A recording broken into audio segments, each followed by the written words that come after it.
culture and the disruptors behind it. We talk comics, movies, TV, and pop culture and the rogues who create them every Wednesday night, 8 p.m. Eastern on Facebook.com/Rogue Wave Podcast. That's Rogue Wave without an E. Download our podcast immediately following the live stream on Apple Podcasts, Google, Spreaker, Stitcher, Spotify, SoundCloud, anywhere you can download podcasts. You can find us or go to RogueWavePodcast.com to subscribe on Apple Podcasts. We are part of the Rogue Matter Podcast Network, a new digital content company providing programming and entertainment that shatters boundaries. We look for stories and creators you can't find anywhere else, like Rogue Wave.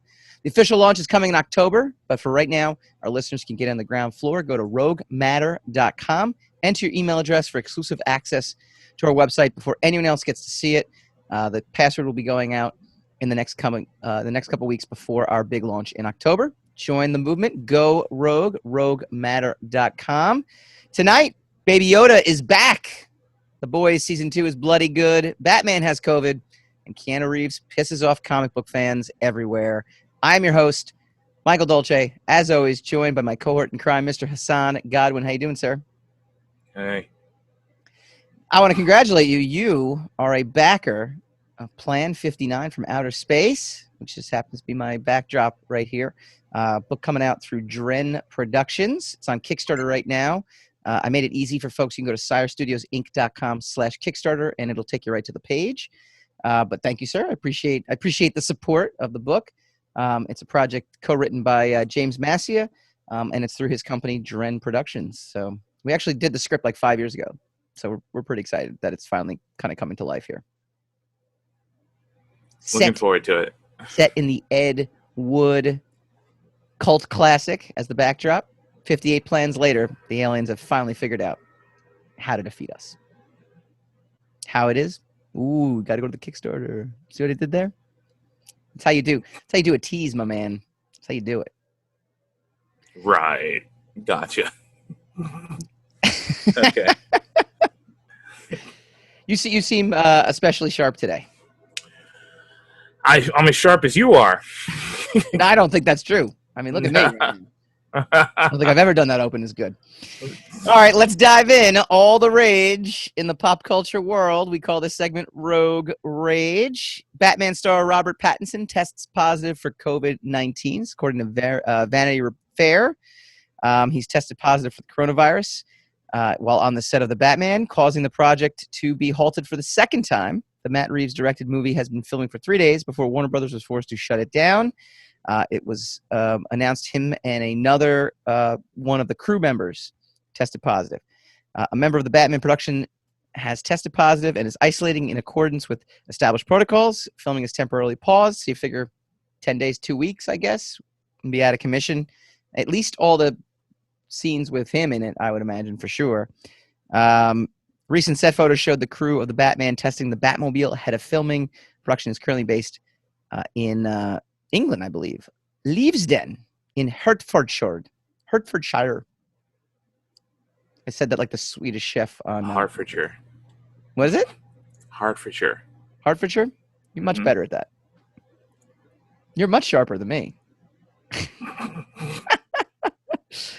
If you say so. Batman news. And then, we got to see the trailer, which I poo-pooed. I'm not gonna lie, I poo-pooed it. Anybody knows this if they listen to our show though, because we did our DC fandom recap. I don't understand what's to poo-poo and what's not to. Because it's the same thing.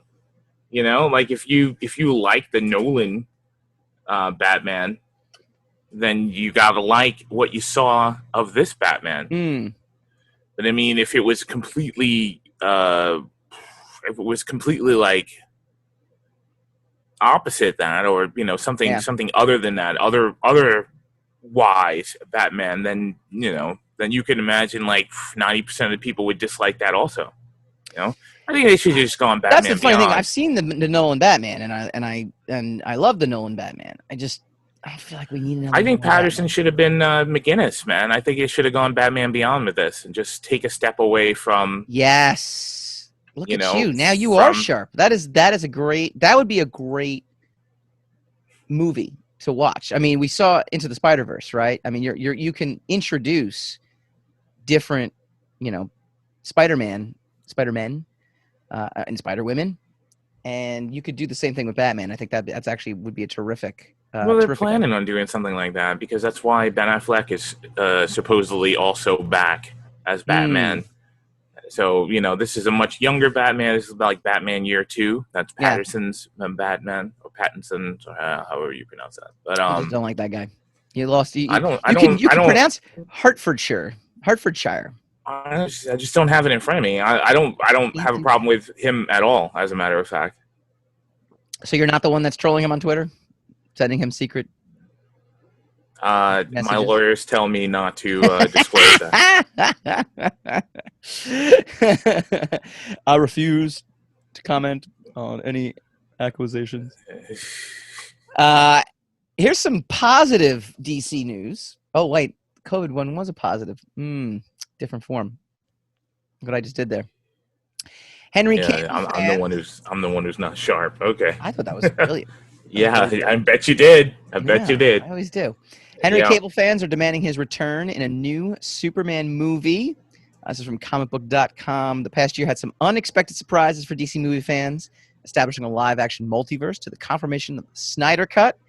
It is all leading up to the idea that of seeing Cavill return to play the Man of Steel, and the fans clearly want him to be in it again. On Monday, the phrase Henry Cavill Superman began to trend on Twitter, because everything is real on Twitter, as fans shared their aspirations and wishes for Cavill's on-screen future. At the moment, a proper sequel has yet to be announced, but a report earlier this year indicated he will appear across multiple upcoming DC movies in a cameo or supporting role. That being said, fans have had a lot of hopes for what Cavill's tenure at Superman could evolve into, and they aren't afraid to share it.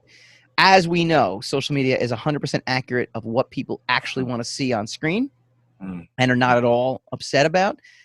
In fact, the internet is completely factual, full of just real people, not robots and not AI. And people act exactly the same on the internet that they do in person. Yes, indeed. And have the exact same reaction. So I believe this. I believe that Man of Steel is a great film, that Henry Cavill is a great Superman. I believe the fans believe this, and clearly by having something trend on Twitter, well, it's just got to happen, right? Yeah, absolutely. It's an indication of everything sure to come, I think. I agree. Here's the funny part. I like Cavill as Superman. I think he is a really good Superman. I think he doesn't exactly embody it the same way Christopher Reeves did, nor Brandon Routh. Brandon Routh, to me, he was more of a Christopher Reeve clone than a Superman clone to me. Right? Yeah, I think that was the point. No, it was, but like a copy of a copy is not quite as good. Like Christopher Reeve is Superman to me, right? Like he just looks like Superman. He just, there's something about him in terms of just physical rendition and the way he acted and the way, he portrayed the character. I feel like he is still like the iconic Superman and is as close, I think, we've seen on screen. Like the Tom Wellings, not quite. The Dean Cains, though I was a fan of that, not quite. I definitely like all of that. I like Christopher Reeves. That being said, Henry Cavill kind of brought something to it that I thought was a good role, and I'd like to see him in a good Superman movie. Like that would be what I would look for. Not where he's basically a dark Superman, but an actual. I feel like his Mission Impossible role. He was really, really good. Witcher. He's good in that as well too. He's got a lot more range, and I think can bring a lot to that character. So count me in, despite all the sarcasm. I wouldn't mind to see him back. I just want them to give him an actual script to work with this time, because I think Man of Steel was kind of garbage, and then the other two movies he made after that were what they were. So, I mean, Man of Steel is probably the closest to an authentic, different take, different, like establishment of a brand new DC Universe Superman. Yeah. But just so much of it just didn't make sense in its bones, in the design, at the design level. A lot of it didn't make any sense. Yeah. And so, and then they have all, those blatant departures of a character, like snapping the guy's neck or whatever, that's supposed to be shocking, but it's like, okay, yeah, but you're sacrificing a lot by doing this, by inventing this shocking moment. And then you have these other two follow-ups, which have to follow the visual language of the first one, have to Right. follow the seriousness of the first one. And it doesn't have legs. Now, Superman in and of itself doesn't really have legs in the modern world. Even the super positive Christopher Reeves Superman, because a lot of people, unfortunately, yeah, I'm in the process of explaining. So many situations, so many circumstances now require explanations. Okay, why didn't you stop that? Why don't you take care of this? Why don't you? It's not people don't view entertainment the same way anymore. Unfortunately, fortunately and unfortunately, it's to our benefit that people take entertainment in a completely different way, or scrutinize entertainment in a completely different way, and it's to our detriment. So it's got advantages and disadvantages. I think what the funny part is, and my wife complains that I am now a get off my lawn guy in my old age, but I think people have now absorbed too much entertainment and they can't figure out what is reality versus what is not anymore. And I think the internet kind of feeds into it. And I think that's just kind of circling back to our initial conversation about Twitter and how it really doesn't mean anything. The problem is monetization, right? Everything can be monetized, right? So even my enjoyment of a movie, I can make money off of if I take the certain steps and make a certain kind of content, and then I could suddenly. So now my incentive of being a viewer, or my incentive of viewership, is completely altered, because I'm not just a spectator now. I'm a participant. And so now I have a way of shaping or altering the narrative to my choice to benefit whatever audience that I have seemed to attract. So now no one's reactions to anything can be considered a genuine reaction, just like a genuine passionate reaction to something, unless you just get someone's a guy off the street, is walking by, he's on his way to the store, and you stop him and you ask him a question. So you're saying if people actually were in the same room together and speaking to each other, you might get a genuine reaction? Absolutely not. That's not what I'm saying. I'm saying in general, if you're making money off of... But how do you make money? You make money through the internet. I'm saying if you are not actually using the internet in any way, shape, or form, or social media in any way, shape, or form to elicit your reactions. Well, that's not what you said. That's what I meant. Well, that's not what you said. I don't know. Well, that's why I elaborated, because clearly you elaborated because I requested an elaboration. That's how that worked out, sir. Yes.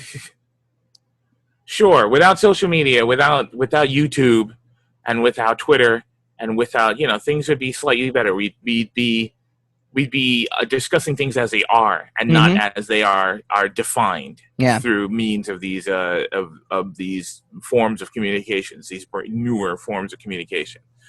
But some of the things are good. Some of the scrutiny is good. Some of the things that we have discarded are good things. So it's a toss up. But unfortunately, all that stuff's here to stay. Not going anywhere. Oh yeah. Oh, yeah. And so entertainment has to deal with it. But I also think entertainment could deal with ignoring some of it instead of taking a lot of it to heart. I think you're going to see that. I think it's going to be a natural trend, and it's going to work its way. There's a lot of noise that is honestly just it's not relevant to the outcomes that people preach. You've got movies. I was watching a documentary yesterday from on like Billy Corgan and Smashing Pumpkins, and he was talking about how he didn't feel he had like a voice, and music was his outlet, right, to be a voice, and he could get on stage and kind of be who he was.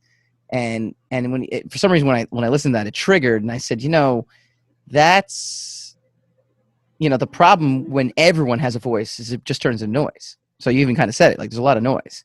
Now everyone has a voice. It used to be that artists kind of represented a voice, right? Like if you were a writer, you would go and research, or maybe it's something you came from, right? Like, so let's even look at like gangster rap in the 90s, right? I mean, they were rapping about the situation that they were in, and you would say, well, that's someone I can relate to because he's speaking for me.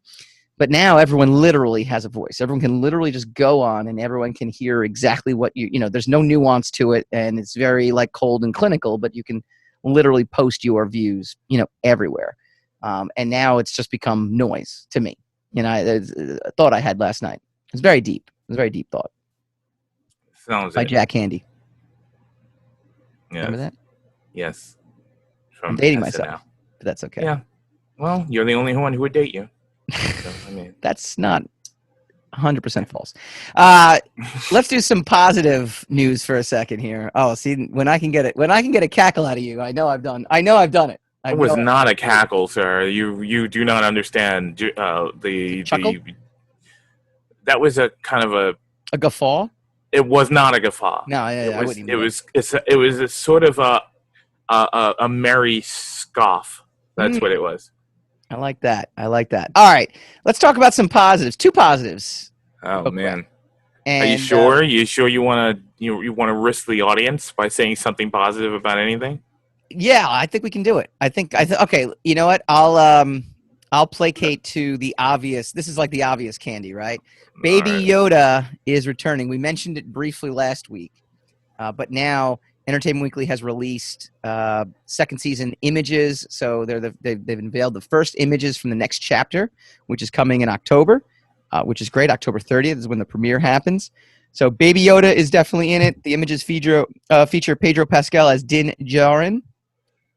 You mean the Mandalorian? AKA, let me finish. The Mandalorian. Carl Weathers as Grief Karja and Gina Carano as Cara Dune. Also featured in the images is Baby Yoda, the adorable green creature officially known as the Child. So we are showing some of those images, which is great. Again, this is oh boy.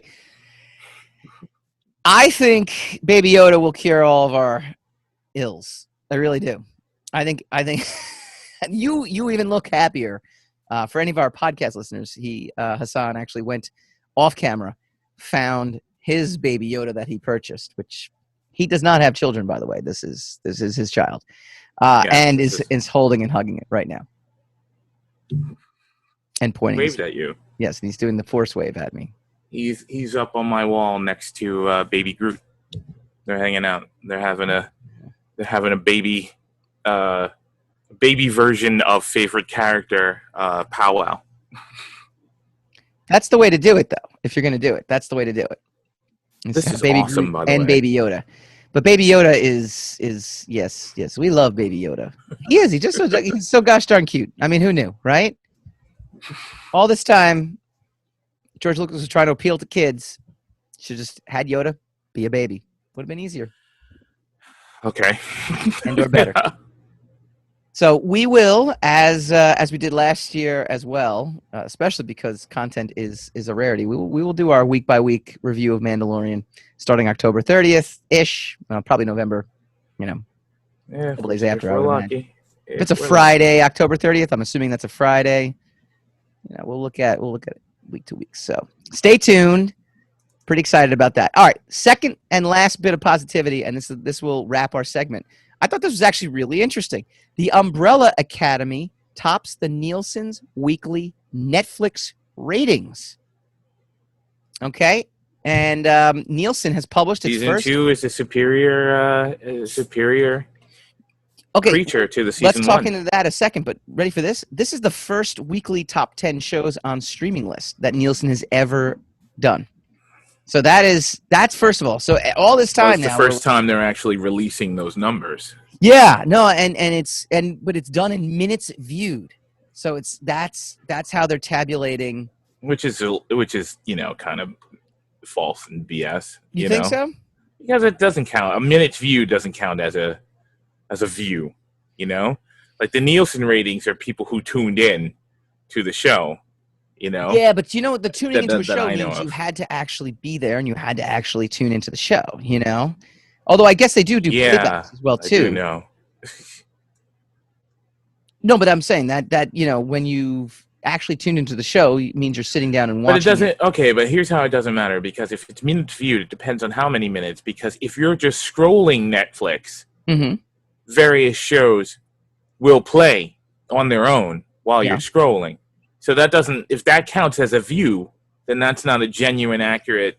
Because there are shows I scroll right by, but they still play a couple of seconds or a couple of minutes of. If I watch a trailer, like a lot of times they don't really even have a trailer anymore. Well, they'll just start going into episode 1 yeah, of whatever show. But I'll stop you for a second. Ready? Nielsen's ranking is based on the amount of minutes consumers who have access to platforms are streaming the particular content during the week, which is being measured. So far, the trusted TV measurement company is only factoring Netflix and Amazon to its list. According to Nielsen, Umbrella Academy accrued almost 3 times the number of viewing minutes than its closest competitor in Shameless. After Shameless, the competition becomes a lot tighter with Grey's Anatomy and The Office neck and neck. The first top 10 list, again, Umbrella Academy, 20 episodes, 3,000 minutes that week. 120 episodes of Shameless has only 1,100 minutes viewed. Grey's Anatomy, 900. Office, close to 900. Criminal Minds, NCIS, In the Dark, Dexter, Supernatural. So here's what I will say, though. Some of those shows aren't even real, aren't even new anymore. Right. You know? So I think there is a legitimacy to the minutes viewed philosophy that Umbrella Academy Season 2 dropped, and I think people went and legitimately consumed it. I don't think it's one of those, well, I know a trailer's playing, but it still wouldn't account for... I did not question, for the record, 3 times the amount of minutes that say, like, people who are legitimately watching The Office. Like, you're not scrolling The Office and you don't happen to come across The Office. You're looking to go watch The Office. You know what I mean? Yeah, and like I said, like I was trying to say, I don't delegitimize or illegitimize whether or not those minutes are real. Mm-hmm. The only thing I am questioning is, like, how many minutes are they counting as a view? Yeah. So, I mean, if that's the case, if the minutes you just listed are genuine minutes viewed, and that's how they're looking at things, and okay, that's legitimate. Yeah. You know?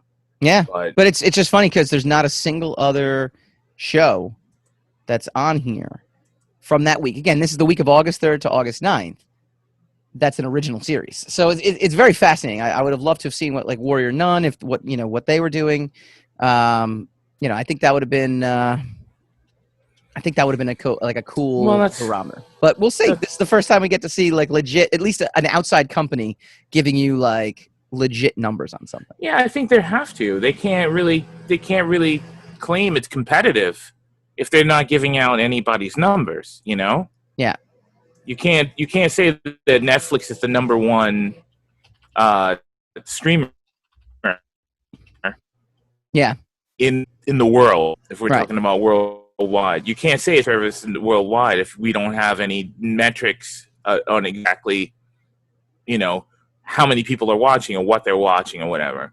So they're going to have to become more and more transparent with their with their viewing metrics. Yeah. It's just going to have to happen. Yeah, no, it's fascinating. I love it. All right, something else I love. The Boys Season 2 dropped the first 3 episodes. We will give you our spoiler-free. We'll try to keep it as spoiler-free as possible review when we come back. Welcome to Button Stash, the show about the best mustaches in gaming. Casey, it's Button Smash. It's the new gaming podcast from the Rogue Matter Network. I don't know where you got mustaches from. Well, I'm not shaving. But we will talk about gaming news, reviews, inside scoops, and retrospectives. Join us live on twitch.tv/WeAreRogueMatter on Thursday nights, 9 p.m. Eastern, or download our episodes wherever you listen to your podcast. But please, Casey, shave.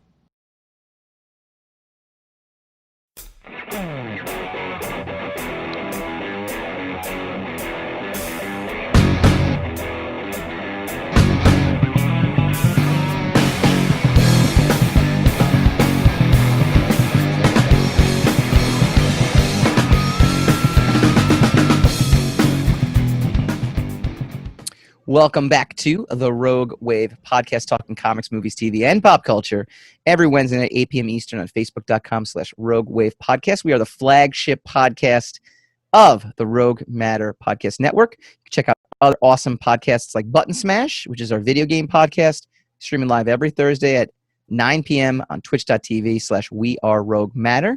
Join the movement. Go Rogue. Another quick reminder, as of right now, we are the 8th most popular Kickstarter It's a project I'm involved with Dren Productions, another great Kickstarter company. Plan 59 from Outer Space. Go be our backer. I think we're close to 100 backers. If not, we already passed it, which would be great. And we're almost halfway through our goal. So go check out Plan 59 from Outer Space. It's on Kickstarter. Type in Plan 59. Search by popularity. We're the 8th most popular Kickstarter. The Keanu Reeves one, which we're going to talk about a little later, is the 3rd most popular one. And it's making serious bank, but we'll talk about that a little later. Right now, we're going to talk about one of my favorite shows. So here's an I don't know if it's irony, because like the actual definition of irony, it's not the Alanis Morissette definition of irony. It's the actual, there is a definition. So I might be using this incorrectly. I don't remember what the actual definition of it is. I complain very often that streaming shows, when they dump all the episodes, I get pissed because I'm like, how the hell am I going to have time to consume 10 episodes of a show that I may or may not like, right? The Boys is one of those shows that I actually wish in this case they dumped all the episodes, because by the end of episode 3, I was like, all right, I got to know what comes next. I got to see what goes next. That being said, Hassan, you have complained when shows like The Mandalorian, which I love, goes weekly. Amazon did what I think a lot of people have been asking to do, is do a kind of a little bit of a split, right? They dumped 3 episodes at once, but not the entire season. Are you in favor of that if they now go to weekly? No. No, you still want the full dump every single time. I want what was promised. Streaming services promised they were better than cable because you get the content and you get to choose exactly how you consume the content. So now if they're constantly manipulating me to get interactive, interactivity week after week, then to be fair, Netflix promised you that, not Amazon Prime, nor did Disney Plus promise you that. Netflix still is upholding their end of the bargain, right? If streaming in general as a format was being sold, that was the principle that was being sold.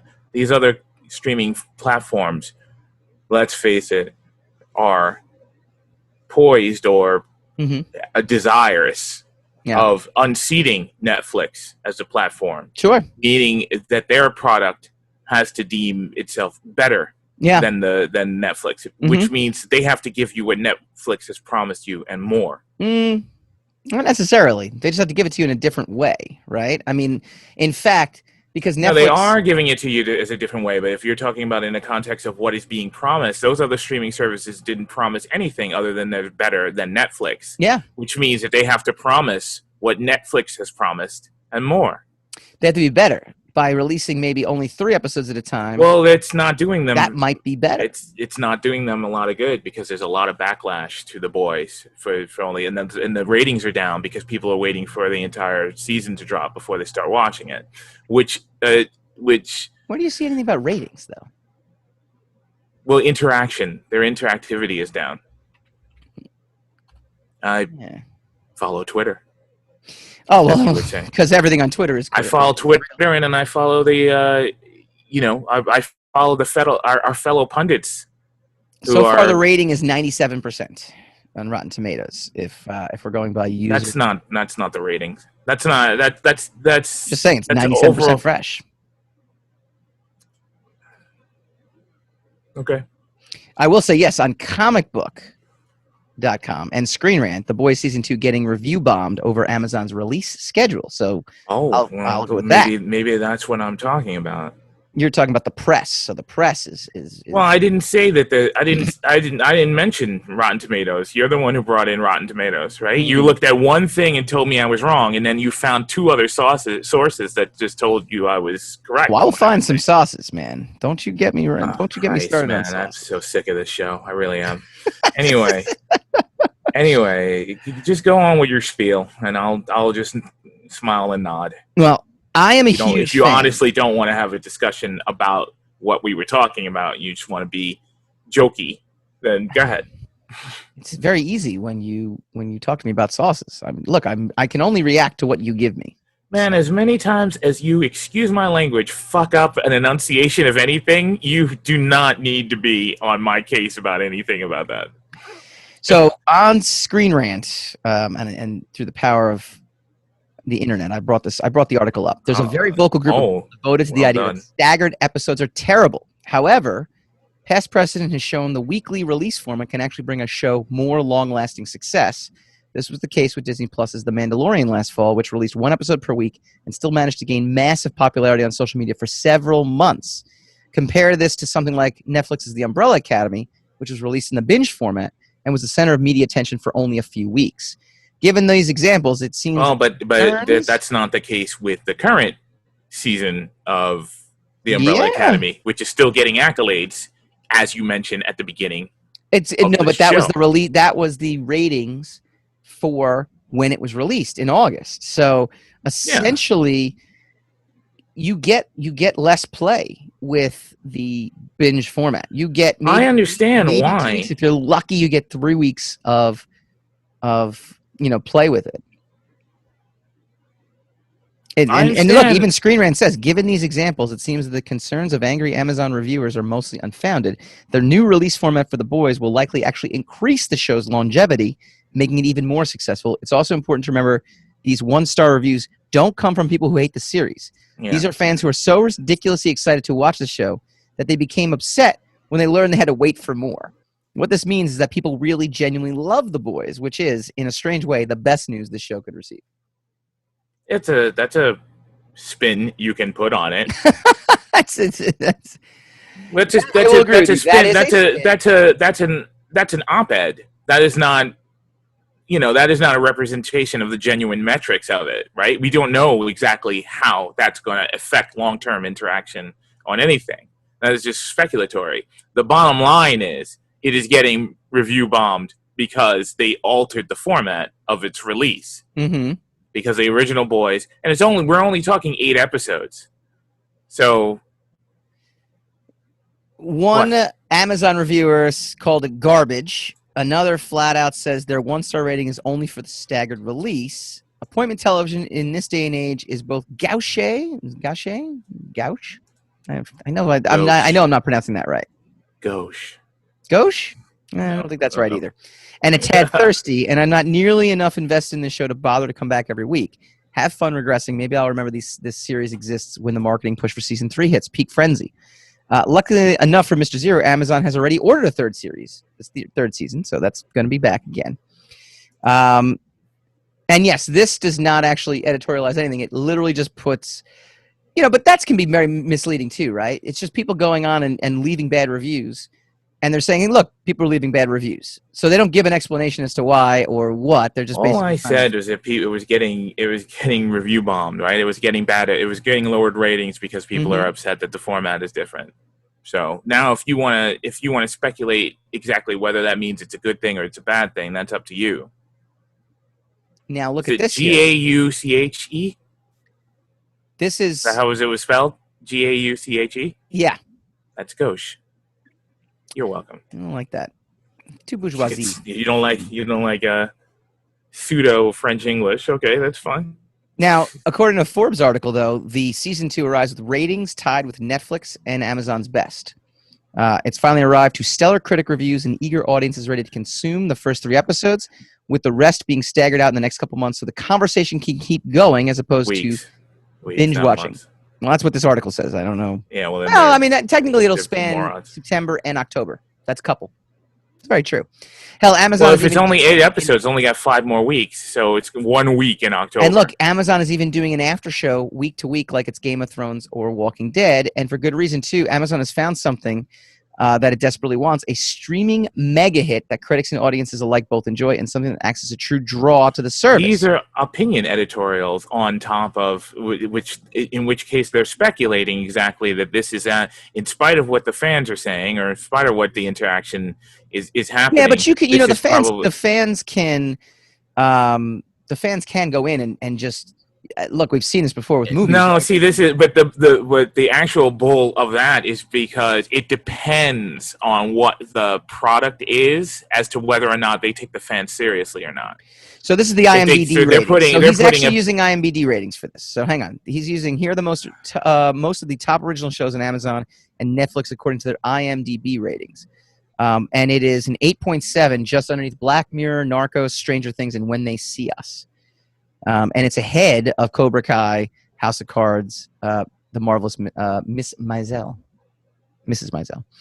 As you can see, the Amazon originals the boys are tied with are Emmy-winning comedies. Well, I don't know if the boys will be winning any Emmys itself anytime soon. I would love to see that. That's good company to keep. All right. We talked about the success in this and that. I don't know what. We kind of went off on a little tangent there. Yeah, you went off in the tangent. I was just saying. You asked me about the weekly release. I said the weekly release is getting a backlash. That's all I said. Yes, and then I Then you went off on your tangent. I once again found that I love it. So in this particular case, though, I actually do wish I had allowed to love things, I would have watched all of it, or not allowed. You were not a fan. Yes, I know. You were not a fan of season 1. No. What did you think of season 2, the first 3 episodes? Same opinion. Same opinion? You're not a huge fan of this, huh? I don't like stories where everyone's an asshole. It's not fun for me to watch. You don't think Huey? So you don't think Huey is actually Huey's okay, but he is subordinate to a number of other assholes. He is his fate is being decided by a preponderance of dickheads, and he's coming off as a bit passive. So he's not making now. We only watched the first 3 episodes, so I'm sure maybe that'll change and his character will evolve and whatever, and he will be hopefully one non-asshole character in a sea of asshole characters. Do we bing for the yeah we do. We bing bing bing bing bing. I binged for multiple ASS. You're giving us a mature rating today with that. I don't know. I would sit there and say you enjoyed it. You've said you enjoyed it over and over every and time. Over again. Yes, I know. I did. I'm saying I cringe every time Homelander's on there. I feel as if he's the only one that is truly an a-hole. I really do. I actually don't think he is an a-hole. I think he is the only character who has nuance. I think every other character is default a-hole, because there's no development of them. And Homelander actually is developed to the extent, and now they're starting to do a little bit with Maeve, where you're starting to see a different character, but we'll see. They're not in 3 episodes. There's only 5 episodes left. We'll see how deeply they go into that. I thought they expanded on Kamiko's character. I don't care what you thought. The bottom line is Homelander's the only one who has a 3-dimensionality, whereas even and maybe Butcher. Maybe, because you know about his story. Yeah. But the rest of the characters are still ancillary. And that's part of the problem. Like, you don't know enough about them to forgive their eccentricities, And so everything they do just becomes kind of a one note where they I thought we learned a lot about A-Train last year, so we understand where he comes from. Starlight, we understand, her whole backstory from last year too. I mean, I think there's sufficient enough. Now, whether or not you care about them, that's going to be subjective. I understand that, but just to say that we don't know enough about them. Well, Starlight's not one of the a-holes, So but I thought everyone was an a-hole. Didn't you just say everyone was an a-hole? I said almost everybody is an a-hole. Okay. Now you're overgeneralizing. And Huey and Starlight. So Huey and Starlight, they're not. Which I think is what it is. Starlight is becoming an a-hole because she's gone dark in order to procure certain things for certain characters. So she's gone past her principles in order to make things happen. And so then the character that she had to F over in order to procure the thing had called her an a-hole. Yeah. So she's joined the a-hole club, and that's probably the trajectory of her character. Is because just being part of the 7 is going to turn you dark for whatever reason. So she's on course to becoming an asshole, and I'm sure Huey's trajectory is to become more like Butcher. So in the end, his full character arc will to become less beta-ish, and less mucked around with, and then more so. But I think what you're going to see with Huey, and this is my prediction, sure to go wrong. I think you're going to see a character that draws a line in the sand, and while he might become more assertive does not necessarily equate being a jerk. It does not necessarily. In the real world, it doesn't, but in the boys' world, assertion means becoming an asshole. No, I don't think it does that. Okay, I don't think it does. Asshole. But again, this is my prediction, sure to go wrong. I'm sure I actually you think don't you're gonna see him carving a path that's a little different than what Butcher does. Whereas, yes, look, there is something about. But in essence, his role model is Butcher. He's going to become an altered version of him, maybe. I look at it as a more enlightened version of him, but he's going to. But the true north is to become as assertive and as acerbic as Butcher. Which means he would end up becoming an asshole. I disagree. And I'll tell you right now, also just another point to what you said, though. I think Frenchie obviously has shown deep empathy and. But he's ancillary. That's as I said. There's not enough of him. So who do you define as just a Homelander, Butcher, and Huey, right? And Starlight?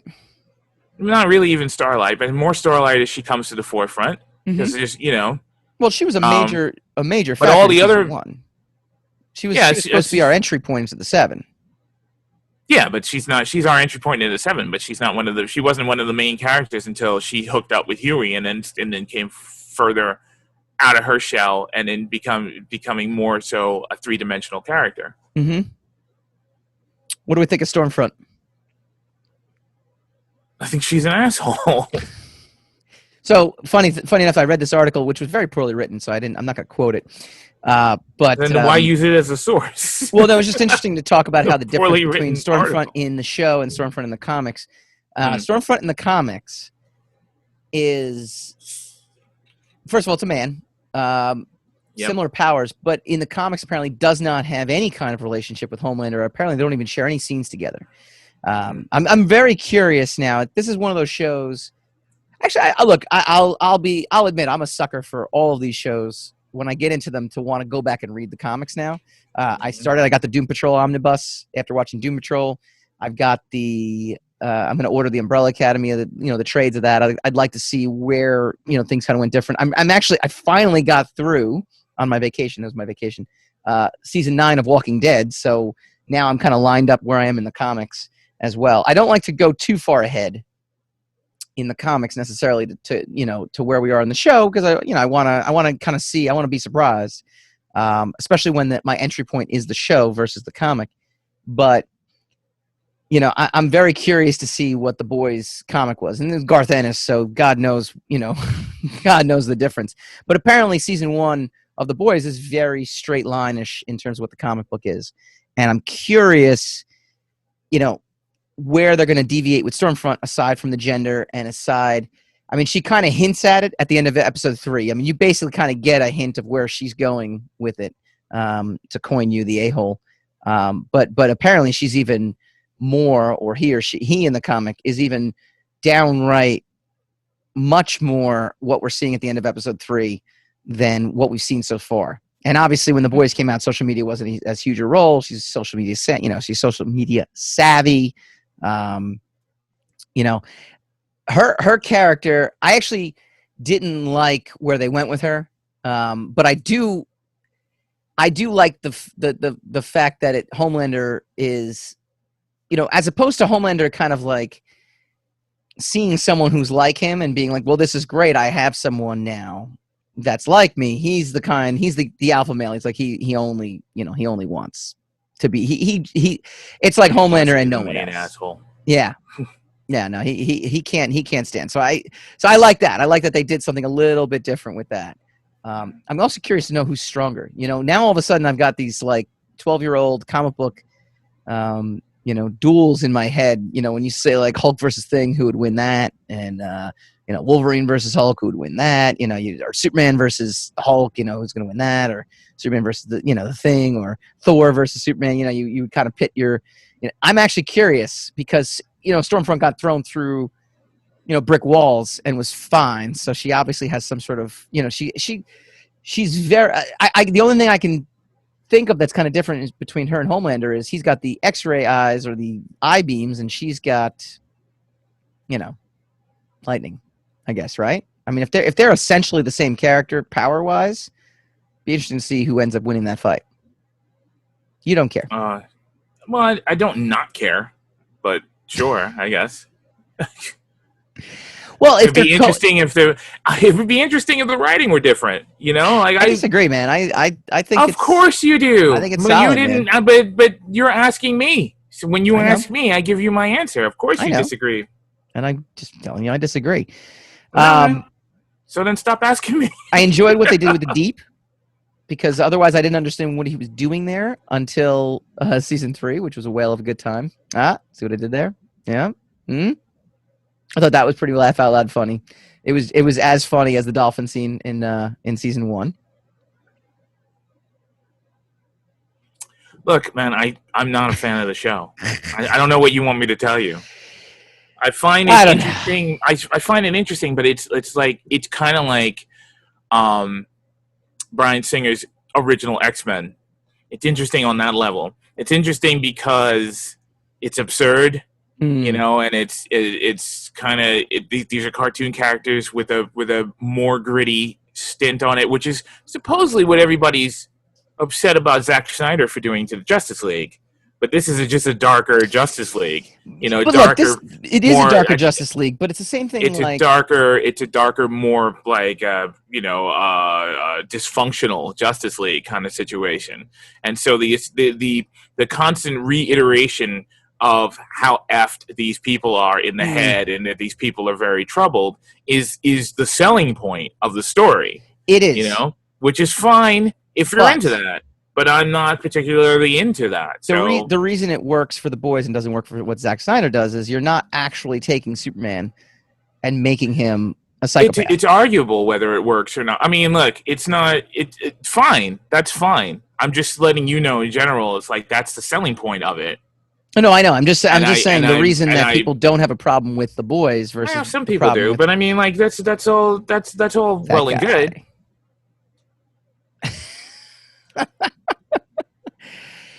All right, let us know what you think. I'm hooked. Can't wait. We're going to be doing our boys every week because it's coming out weekly. We will not. You will. I will just ask you questions, and then that's how we'll do it. The next couple of months, because I'm done. It's September and October, which is a couple. So over the next couple months, we'll be doing our week-to-week breakdown of the boys. You'll be doing your week-to-week breakdown of the boys. Will conveniently lead into our week-to-week breakdown of The Mandalorian, which you love, and I think is good. I don't actually love The Mandalorian, so... You love it. No. I don't know where you're getting this from. You're just wrong. The fact that you have a Baby Yoda doll?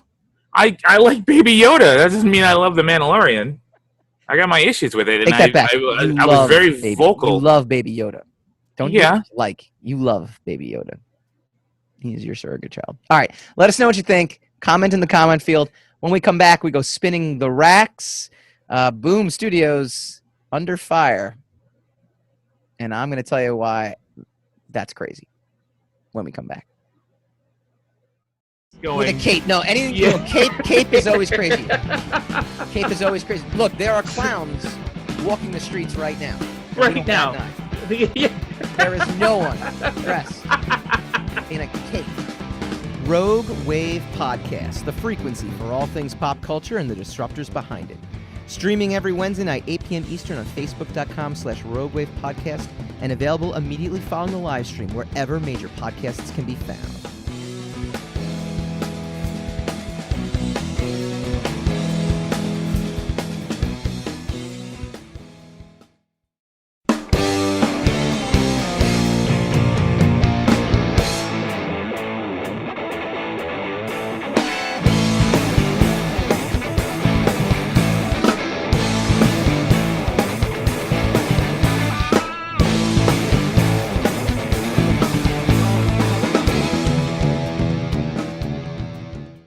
Welcome back to the Rogue Wave podcast, talking comics, movies, TV, and pop culture every Wednesday night, 8 p.m. Eastern on Facebook.com/Rogue Wave Podcast. That's wave without an E. Go to RogueWavePodcast.com to subscribe.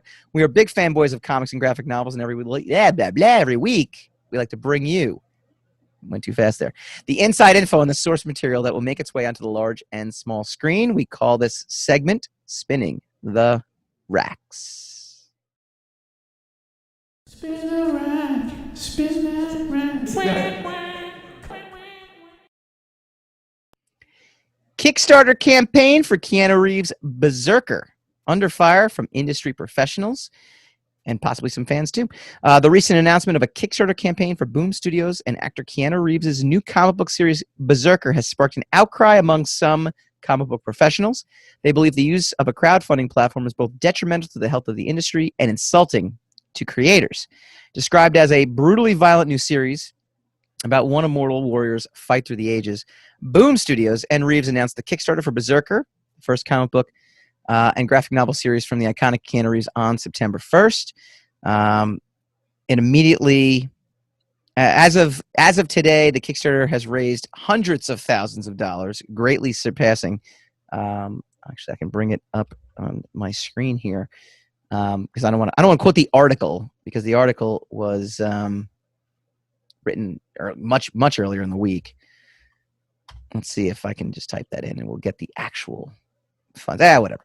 So this, as of the article writing, it's $373,000, greatly surpassing its original goal of $50,000. However, in light of the crowdfunding success, members have taken issue with Boom Studios, taking to Twitter. Gail Galligan, best known for her graphic novel. Wait a minute now. Twitter actually matters now? Okay. That's interesting. No, it doesn't. Well, that's what we're going to From the previous segment.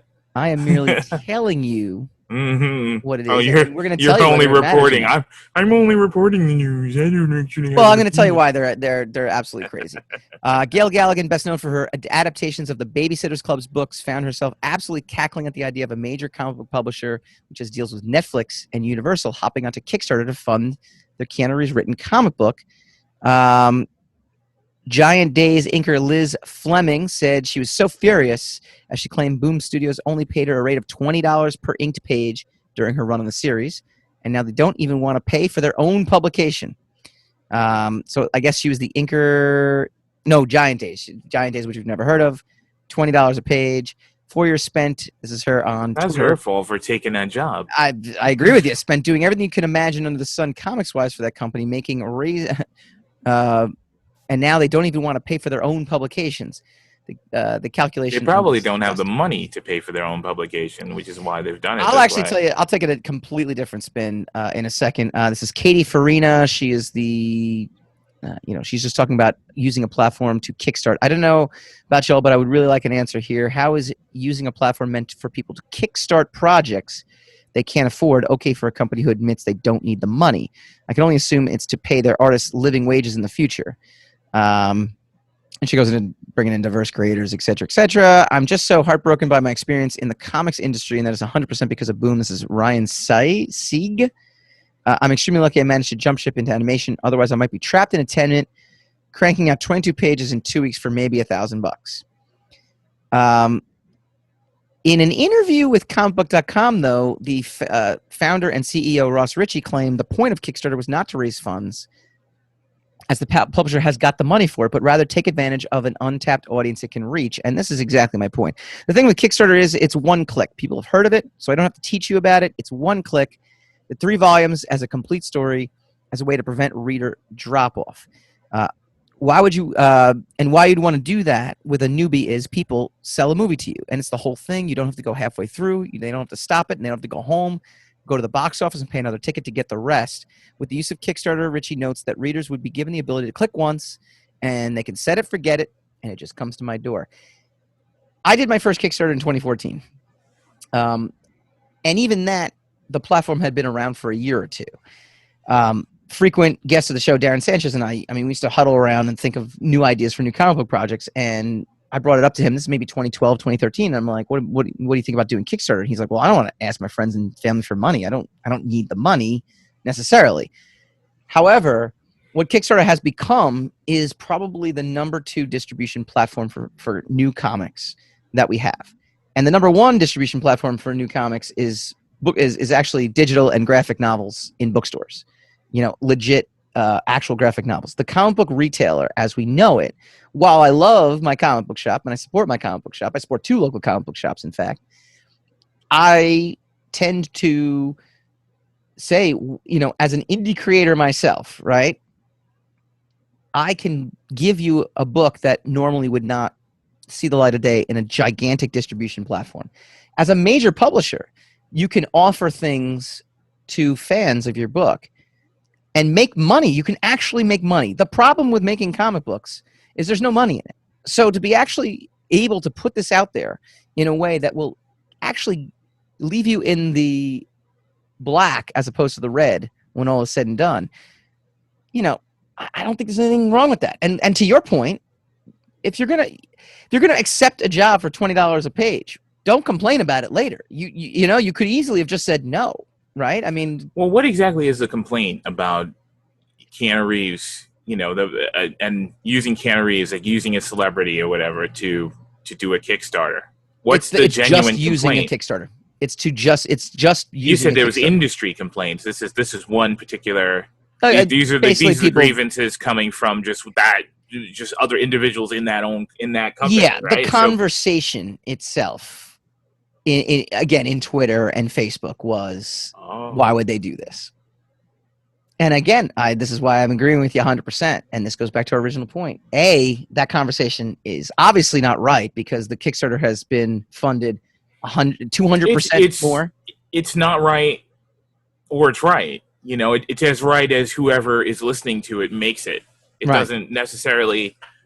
It's not necessarily correct on its face. It depends on how much energy you give it. If you feed it, it's going to keep coming back. As we learned with the New Mutants, it's whichever bear you feed. Oh, I see what you did there. Whatever, but that's what the same thing I was saying about The Boys. It doesn't matter until it matters. It matters if it's a part of your narrative. It doesn't matter if it's not. It's just like being ratings bombed. Like a game or a movie comes out and gets ratings bombed. If everybody knows that it's being rating bombed, then it doesn't really matter, right? But sometimes people make it as though it does matter. It's grassroots. It's a grassroots thing that it matters. The bottom line is, look. It's an industry tool. It's a tool to raise money. It's legit, right? We've got this product. Hey, do you want to back us? Then we'll send you this product straight to your house. Correct. Right? That's basically commerce. That's just the basic principles of commerce.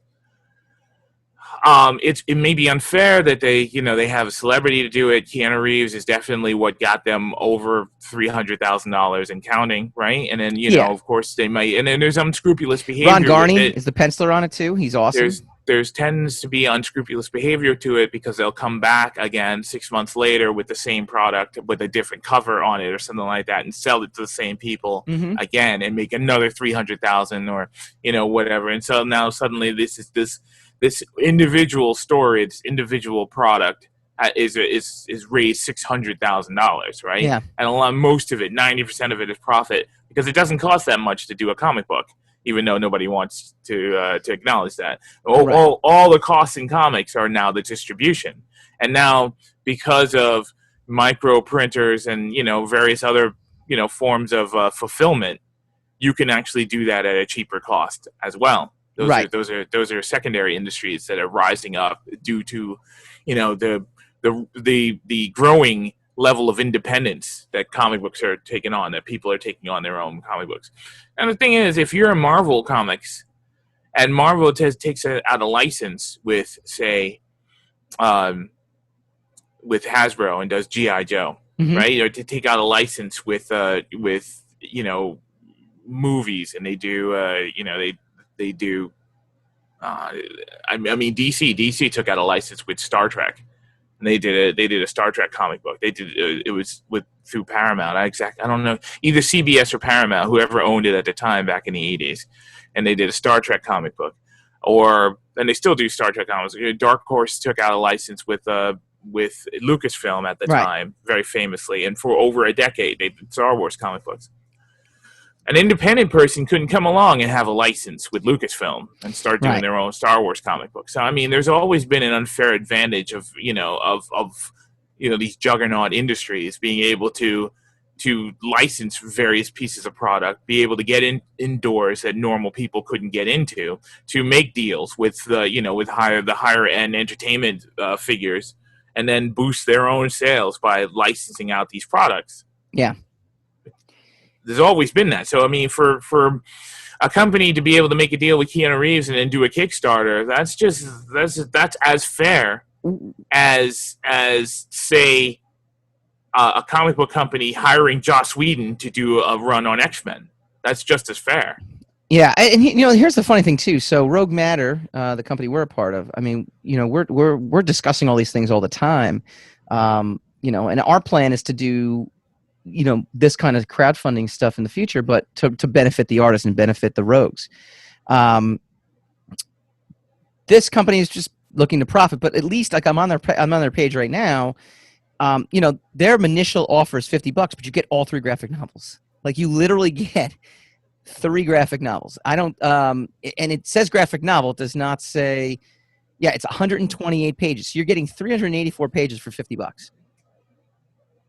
Like, that's just an amazing deal. And they can do that because they don't need distribution at this point. They're literally going to just ship it right to you.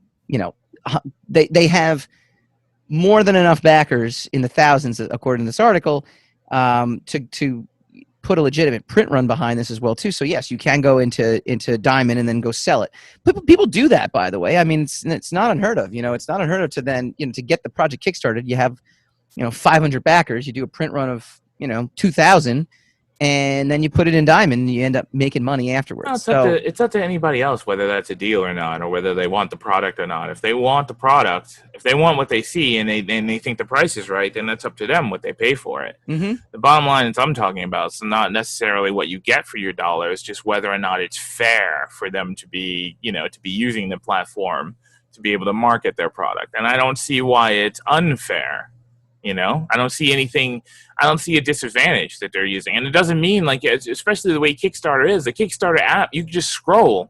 So it doesn't mean just because I back this product for $50 or for $20 or whatever, that's my nut for the month and I can't back anybody else. So they're taking money from all the other people on the platform. This is kind of not how that works.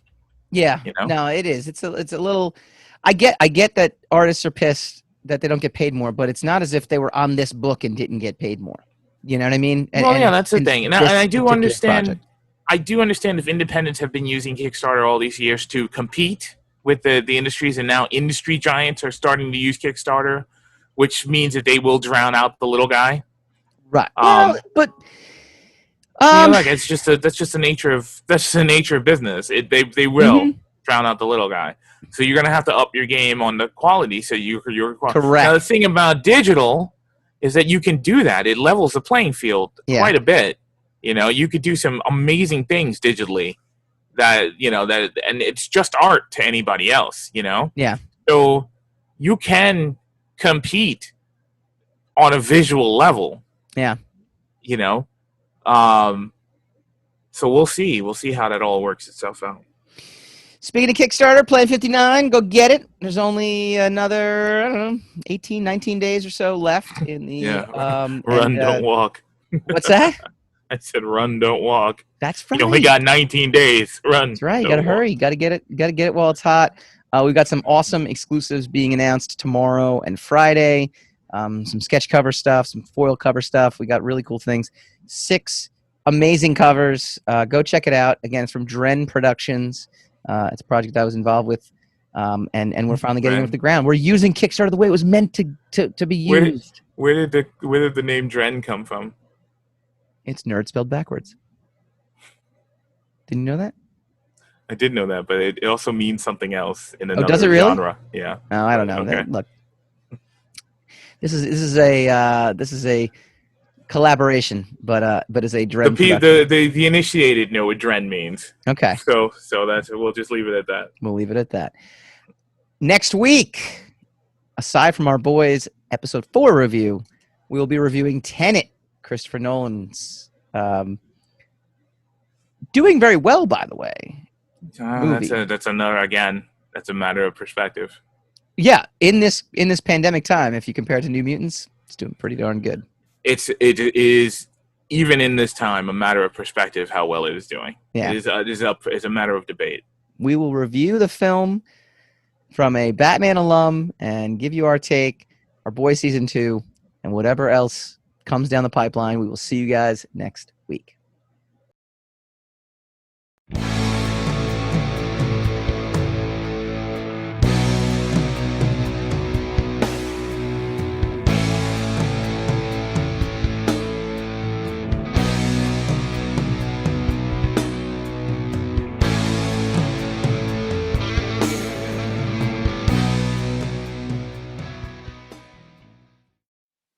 Rogue Wave.